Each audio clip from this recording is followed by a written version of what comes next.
regulated militia be necessary to the security of a free state, the right of the people to keep and bear arms shall not be infringed.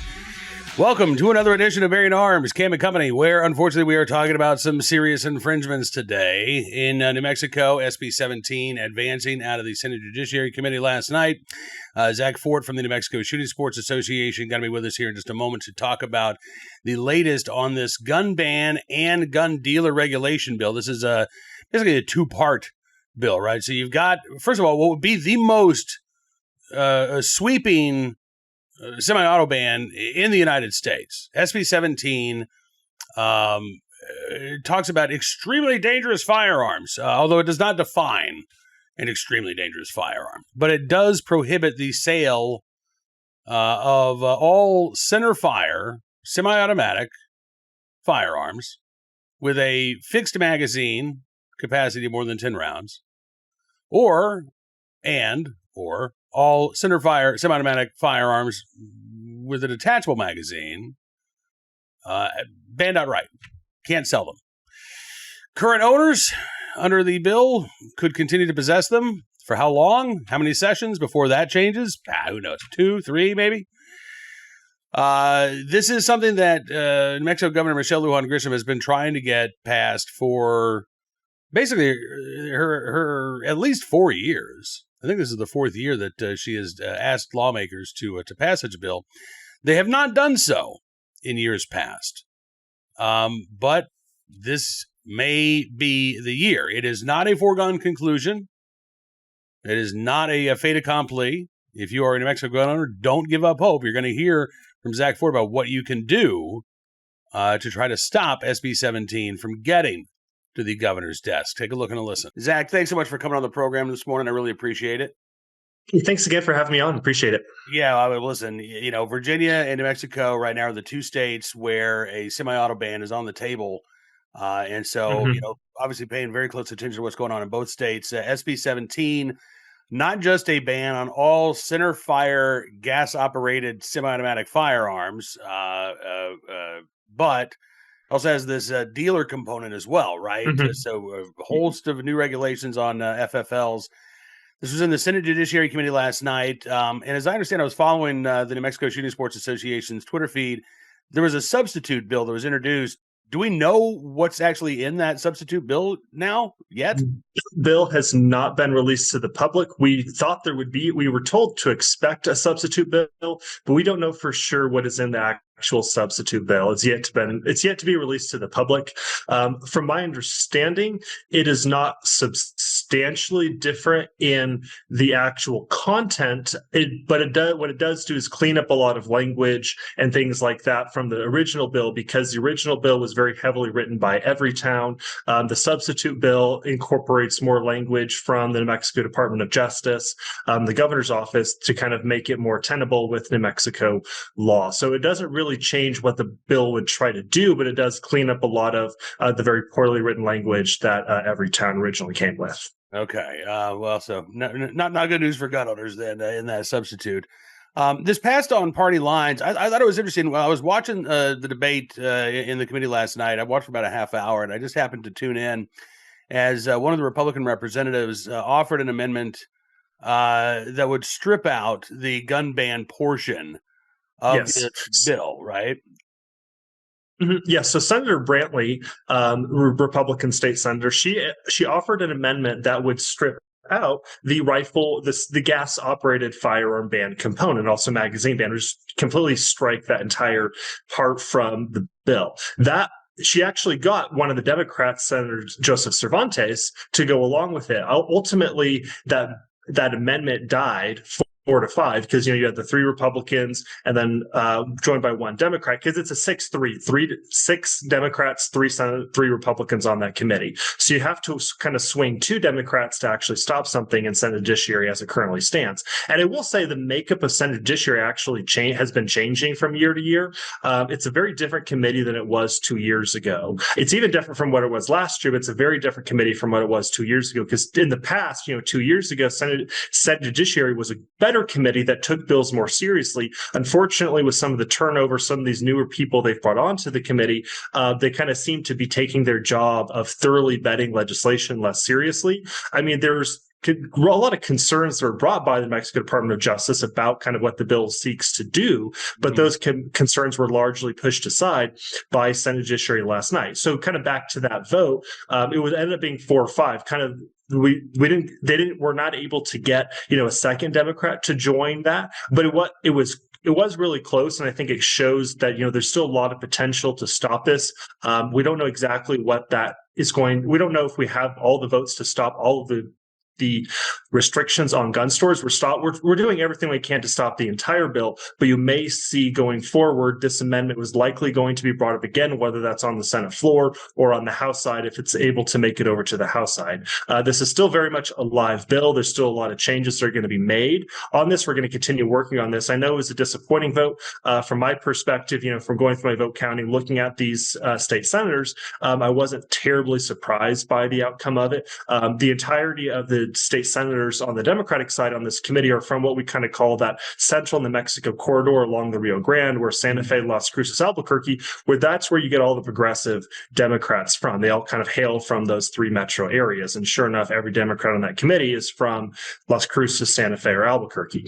The Democrat votes we do much better with tend to be the rural Democrats from northern New Mexico. They are not present on that committee. So there's still a lot of work. Senate floor.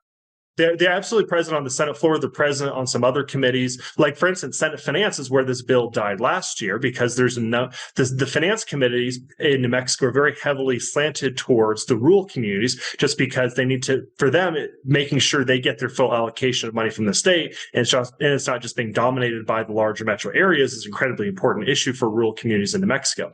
So rural Democrats are very heavily present on the Senate Finance Committee. We're seeing if there's an opportunity to try to get this bill routed to Senate Finance.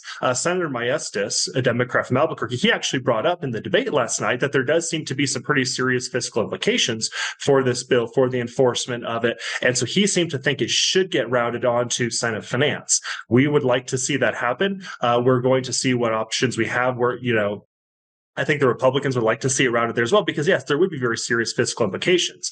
And that's a committee that would be much more friendly to us is Senate Finance. Okay. So we're going to keep working that angle as we can. We anticipate it will likely go straight to the floor, but we are working to see if we can get it routed over to Senate Finance. Okay. But I mean, obviously, as you and I are talking here, you certainly don't sound like you've given up. You certainly don't sound like this is a done deal. Absolutely not. We've stopped a lot of bills before. Looking at if it does make it to the House side, the vote's going to be very, very close on the House floor. I'll just say that. This is absolutely not a done deal. I think both sides are counting their votes right now. Like I said, I don't think either side was terribly surprised by the outcome based on the current makeup of Senate Judiciary right now.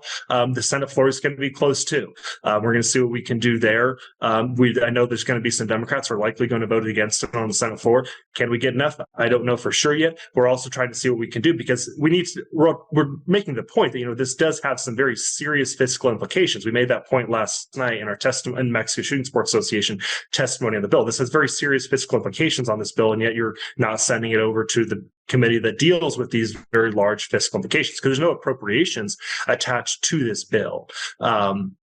So this is very much not a done deal at all. There's less than 2 weeks to go. There's a lot of work that needs to be done. So this is absolutely not a done deal by any means. Yeah, from a pragmatic standpoint, it's wild that there's no appropriations attached to this, given the regulatory regime that's placed on FFLs here, right? The reporting requirements, the security requirements.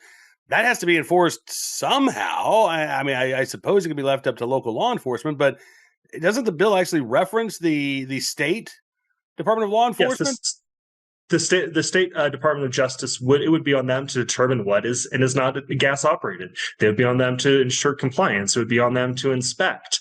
And part of part of this to me is, we have a very serious issue with enforcing current laws in New Mexico. Yeah. And my question has always been, it's like, if you can't enforce the current laws, what makes you think you're going to be able to enforce this law? Because you go to one of these, Senate finance meetings where, they talk to all these different groups. What does everybody say? We do not have enough funding for prosecutors. We do not have enough funding for law enforcement. We do not have enough funding for judges. Even before the Senate Bill 17 was a bill to add another judge in the first judicial district because the caseload is so overwhelming that they can't get to everything. They're having to drop cases. Like, that was the literal bill before this. And now we're saying, oh no, we're going to introduce a whole new regulatory regime, a whole new slate of laws, no appropriations attached. And we're going to enforce this instead of all the other laws that we don't have the capacity to enforce currently. I mean, that was the bill immediately before this, was the first judicial district, which incorporates Santa Fe and some surrounding counties, saying that they don't have enough capacity to hear all the current cases. I mean, listen, this is crazy legislation on a number of different levels here. But if there are New Mexico gun owners who are watching right now, who should they be contacting? Should they just be reaching out to their representative, their senator? Reach out to your representative, reach out to your senator. We've got less than 2 weeks to go in this. We're past the halfway point.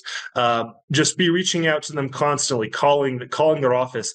Call their office, ask like, hey, are you talking to constituents? We'd love to meet with you, even if it's just 5 minutes. I'd love to just get your ear on this. Encourage people. Like, this is absolutely not a done deal by any means. There's still a lot of work to do. There's still a lot of votes to be held on this bill before it would get through. We absolutely have the ability to stop this, but it's going to take everybody stepping up over this next less than 2 weeks until the session's over. All right. Yeah, you mentioned, this is a 30-day budget session, supposedly dealing with budget issues. And yet, once again, we go back to the lack of appropriations here. Is there a crossover deadline? Does SB 17 have to pass out of the Senate by a certain date in order to be considered by the House? No, it doesn't. And it's very possible that if we get some good amendments to really water down the bill, strip out the rifle ban on the House side, it would actually have to go back over to the Senate side again for concurrence. A couple of years ago, they did a ban on firearms in polling places. We actually won an amendment on the House floor to exempt concealed carry permit holders such that they would be able to continue to carry at polling places in New Mexico. We won that amendment on the House side. Then they sent back over. That bill had to go back over to the Senate side because they had to, ratify that amendment to the bill on the Senate side, so they didn't entirely lose the bill. So, but that also goes to show, that was relatively recent. The House is not that different from when we won that amendment to exempt concealed carry permit holders such that they could still carry at polling places. So don't think that this bill is an absolutely done deal. This big bill, we've won stuff on the House side before, some amendments, stopped some bills there before. We stopped bills on the Senate side before. This is absolutely not a done deal. It's disappointing. I mean, trust me, I've sat through, I don't even know how many committee hearings and watched people pass bad gun control bills before. But at the same time, it's a marathon, not a sprint. It happens fast, but it's a marathon, not a sprint. One committee hearing doesn't mean everything is done. We just got to keep working. Absolutely. Zach Fort, again, I appreciate you carving out a couple of minutes of what is, I'm sure, a very busy day. I would also encourage folks, if you want to follow what's going on in New Mexico on X, New Mexico Shooting Sports Association is NM_SSA. They're keeping folks up to date there. Zach, thanks for everything you're doing to protect our Second Amendment rights there in the land of enchantment, and look forward to talking to you again, hopefully with some good news here in the near future. Thanks for having me on. My thanks to Zach for joining us on the program. We'll probably be talking to him again, maybe next week. Again, 2 weeks left in the session in New Mexico, so things are going to be moving quickly. And we are keeping an eye on what's going on around the country. California, for instance, we're going to try to get Rick Travis on the program next week from California Rifle and Pistol Association, because when we talked to Rick, I think it was back in December, maybe it was early January. He said, he'd been talking to Democrat lawmakers, or at least their offices, and basically every one of them told Rick, like, look, man, our budget crisis is so bad, we don't have the money to try to put any new gun control laws in place. So Rick thought this would be a relatively quiet session. We did see a bill introduced this week that would establish a permit to purchase requirement in California. Again, the onerous background checks, the 10-day waiting period, background checks for ammunition sales, and then of course the hardware bans. None of that's enough for California Democrats. Now, at least one of them wants you to obtain a permit to purchase a firearm as well. I have no idea if this bill is going to get traction again, given the fiscal state of affairs in California. But I am hoping that we'll be able to talk with Rick next week, get a better idea of what the prospects are for this particular piece of legislation. We've seen a couple of bad bills deferred in Hawaii, sort of not killed outright, but they just, sort of like, well, just shove these bills over here and then we'll kind of forget about them. One of them would have, I called it the Firearm Industry Extortion Act, would have required gun dealers to basically pay the state of Hawaii in order to sell their products there in the state. Another one, this was, I believe, Senate Bill 433, would have banned the open carry of any bladed firearm. You could be arrested, charged with a crime. It'd be up to you to demonstrate that the knife or bladed arm that you were carrying is in common use for self-defense. That bill was shuttled off. We've seen a couple of pro-gun bills as well. New Hampshire's talking about campus carry. There's a bill in Kentucky, I believe, that would allow 18 to 20-year-olds to exercise their Second Amendment rights more fully. But so far, the big states that we're watching, and we are keeping an eye on every state, but the states where there really seem to be a lot of movement right now, New Mexico, Hawaii, and Virginia, certainly. And I don't want folks to think that I'm biased just because I live in the state of Virginia. But, as I was talking with William Kirk from Washington Gun Law on Tuesday night during his live stream, he said, I've never seen anything like what you guys are dealing with in Virginia. And honestly, this is, coming up April 16th will be my 22nd anniversary of covering Second Amendment issues on a daily basis. I've never seen anything like this either. Not just in terms of the number of bills that were introduced, but the number of bills that are moving forward, right? It's not particularly uncommon, particularly in, blue states like California or New York or Illinois. You get a bunch of gun control bills thrown into the hopper, but then leadership says, you know what, we're going to run like these 3 to 4 bills, right? They pick out their big priorities. They kind of leave the rest aside. That's not happening in Virginia this year. Almost every gun control bill that's been introduced is moving. You've got the ban on so-called assault firearms and large capacity magazines. You've got permit to purchase requirements, 11% excise tax on firearms and ammunition, just approved by the Virginia House this week, or a House panel this week. Next week, the bill imposing a $500 tax on suppressors gets heard in committee. There are, other bills to establish a give back program where you can just hand your gun over. You don't have to wait for a buyback program. Bills to establish basically a gun control lobby work center. Right. I don't remember what the name of it is, but it's the Virginia Center to Protect Gun Violence, or not protect, but to prevent gun violence. And it's basically a jobs placement program for the gun control lobby. That's moving. The one bill in Virginia that has been punted to next session that I'm aware of, there may be more, but I'm not aware of any. House Bill 926. That was the bill, or is the bill, that would have given localities the option of banning outdoor shooting on all parcels of land that are less than 5 acres.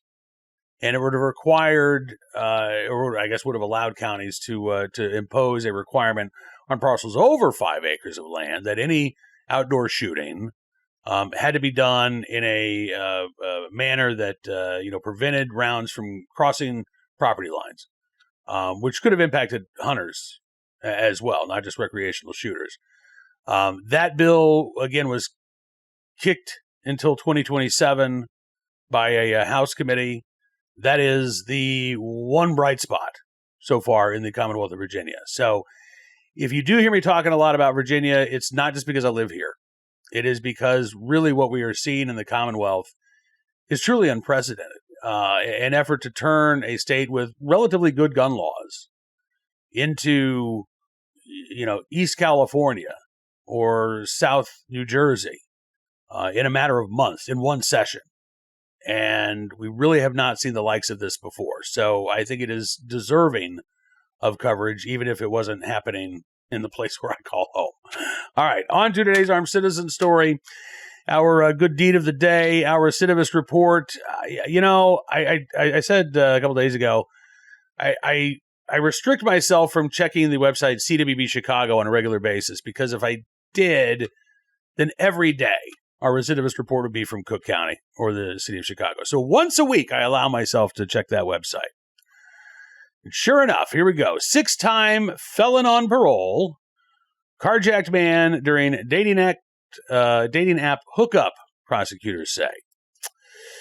30-year-old Deshaun Smith, by the way, 30 years old, 6-time felon. That's an accomplishment. Charged now with vehicular hijacking following this incident, which happened early on December 21st. Victim told police he was using the dating app Jacked. Not familiar with that one. Around 5:40 in the morning to find companionship when he arranged to meet someone, according to court documents.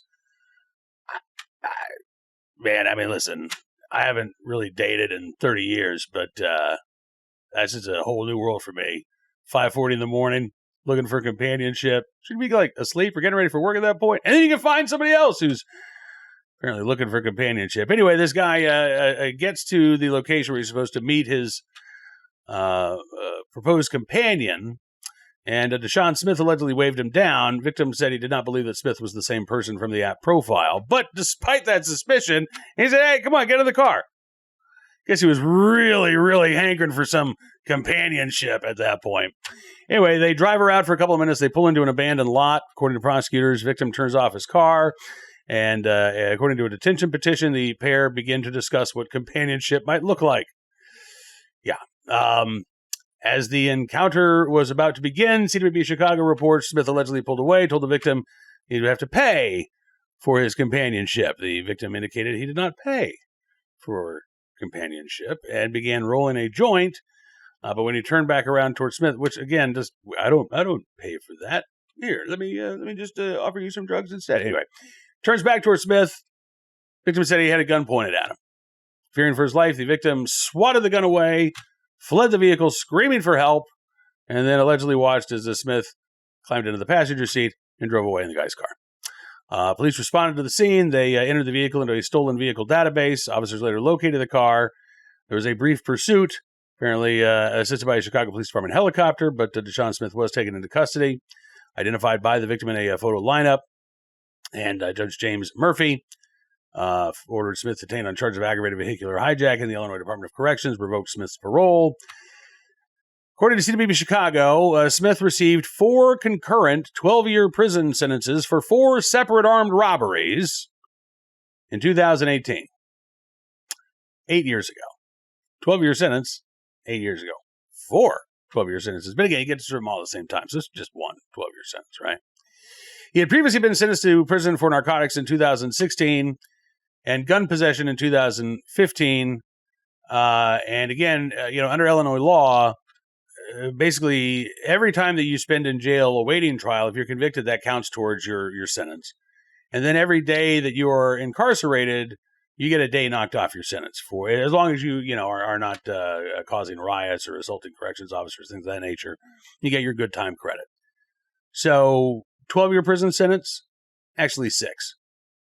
4 armed robberies, 6 years behind bars. I think that's a pretty lenient sentence, don't you? All right, on to today's Armed Citizen story. One of the bills that is still alive in Virginia is a storage mandate. It would require that Virginia gun owners with juveniles in the home keep their firearms stored in a biometric gun safe. Like that, no other option, by the way. It has to be a biometric gun safe, unless it's essentially being carried on your person. One of the problems with this bill, in my opinion, is that it, again, removes the parental choice about whether or not they want their kids to have access to a firearm. And I talked about this with William Kirk again during the live stream on Tuesday. I've got 5 kids, 4 of whom are still living. And how I've stored my firearms has changed based on their age, right? Obviously, from the time they were toddlers, I didn't want them to, have access to a gun. But, even when my kids were teenagers and, like my middle son was a social butterfly, had a lot of kids coming in and out of the house, I made sure that my firearms were not accessible to anybody but myself and my wife at that point. But I also taught my kids how to be safe and responsible around firearms. And there were times where I believed that it was appropriate for my kids to have access to a gun. If my wife and I were going to Richmond, Virginia for, date night or something like that, we were going to be out of the house for 3-4 hours. When my kids got to a certain age, it was, yeah, okay, I want you, if something, God forbid, bad happens, I want you to know how to get access to one of the guns that I own. And I know that you're going to be safe and responsible with it. I know you're not just going to play around with that. I know that you're only going to access those guns in case of an emergency, but I don't want you to be helpless and defenseless. And there are armed citizen stories that I have covered over the years of juveniles who've defended their family because they've been able to access a firearm. I don't recall this story. It happened last year, but the 16-year-old who protected his family is now being honored for bravery by his local sheriff. And yes, he protected his family with a firearm. It was last September in Clay County, Florida. Vincent Saccone III was at home. Sheriff Michelle Cook says a crazed man randomly entered the home and attacked the family. Said a very brave young man grabbed a gun and ended the horrific attack. Sheriff Cook said no award will ever bring his family members back, but we want this young man to know that he is loved and respected and that we are incredibly proud of him. Suspect in this case, Mauricio Vasco Lopez of Jacksonville, Florida, had just gotten out of jail on bond for cocaine and trespassing charges. He and his wife, according to police, left their home in Jacksonville around midnight on, I think it was September the 12th, maybe September 15th. He got out of jail 3 days earlier. And they're just driving around. They had car problems, so they ended up in front of the Saccone home about 6:15 that morning. Lopez gets out, leaves his wife inside the vehicle. He then walks through the fenced yard, comes across an 18-year-old who was standing outside the home. Vasco Lopez then ordered the 18-year-old at gunpoint into the home, went inside with him, immediately shot 21-year-old Alona Peoples. He then encountered 48-year-old Vincent Saccone Jr., shot him. 39-year-old Samantha Saccone armed herself with a shotgun, but she was shot multiple times before she could pull the trigger. And her 16-year-old stepson was able to grab the shotgun and fire 2 rounds at the suspect. Saccone III's stepmom passed away. An 11-year-old girl hid inside a bedroom. Other family members, an 18-year-old and 2 women aged 19 and 47, were able to escape to a neighbor. Peoples was in critical condition for a while. Saccone III's dad was treated and released from the hospital. According to authorities, Vasco Lopez had several mental health crises, and again had just been released from jail a couple of days earlier. So this was, again, a terrible, terrible incident. But it would have been even worse were it not for the fact that Vincent Saccone III was able to access that shotgun. And again, under Virginia law, I would say it's highly unlikely that his stepmom would have been able to access that shotgun as this crazed intruder is in the home shooting her family members. Would she have been able to run to the biometric safe? Hopefully her, fingers aren't sweaty at that point, and access the shotgun. I don't know, but I say it's far from guaranteed that would have been the case. I am not trying to dismiss irresponsible gun owners who leave their firearms in a position where their young children can get a hold of them and hurt or kill themselves or others. But we already have laws on the books in Virginia that punish that behavior. This storage mandate that's making its way through the Virginia legislature, this punishes lawful gun owners. Again, this takes away the parent's choice to say, you know what, I believe that my 15, 16, 17-year-old is responsible enough to have access to a firearm in case, God forbid, somebody breaks into our home and I'm not able to get to it. I don't think that argument is going to persuade Democrats. I fully anticipate that this storage mandate is going to go into effect. And I hope that it is going to be challenged in court when it does. All right. Finally, today, our good deed of the day. In the right place at the right time, willing and able to do the right thing. A Boston man who stopped to help and rescue individuals who were stuck inside a home on fire in Dorchester. A triple-decker home. If you've been in the area, basically it's a triplex, right? I guess not a duplex, but every floor of this 3-story house or 3-story building is basically a separate residence. A neighbor identified only as Antoine, who lives down the street, was driving by, saw the flames, and he stopped his car, ran out, kicked down the front door, and helped the residents inside escape. He said, I just went into action. I don't know why. He said, but I did it. He said, I went to the back first. There was so much smoke and fire, so I went to the front door, and I kicked the door open, and I got the people out who were on the first floor, and then I ran up to the second and third floor, and it was coming down, he said. A woman named Haley lives across the street. She said she heard the sirens and screaming. She said, she just heard a bunch of loud noise, a bunch of people screaming and yelling. A lot of structural damage to the home. I don't believe that it is livable at this point.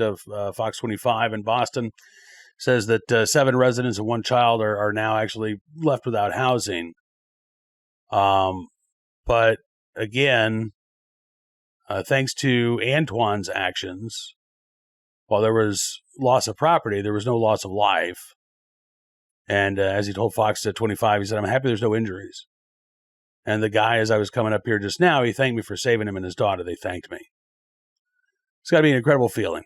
And again, putting your own life at risk to save others in the right place at the right time, willing and able to do the right thing. Antoine, I wish I knew your last name so I could thank you in full, but I do thank you for your very, very good deed. All right, that is going to do it for this edition of Bearing Arms Cam & Company. As always, I want to thank you for being a part of the program. Be sure to check out BearingArms.com throughout the day, today, tomorrow, over the weekend. We are going to be keeping you up to date on all the latest legislative news, legal analysis. We've got some court cases that are still, we've got a lot of court cases, actually, that are still moving through the judiciary. And we're keeping our eyes on what's going on in Congress as well. Hopefully, no more comments from the Trump administration denigrating our Second Amendment rights. We don't have to talk about Judge Jeanine Pirro or U.S. Attorney Jeanine Pirro or anything like that. But we will have you covered on all of the news and information that does impact your right to keep bear arms. If you like what you see, I would also encourage you to become a VIP Gold, or VIP Platinum member. No matter what tier of support you choose, you've got to be supporting the work we're doing at Bearing Arms, and I thank you for that very much. Use the promo code FIGHT and get 60% off your VIP Gold, or VIP Platinum membership. Have a great rest of your week and a good weekend. See you back here tomorrow, or Monday. And until then, be well, be safe, and be free.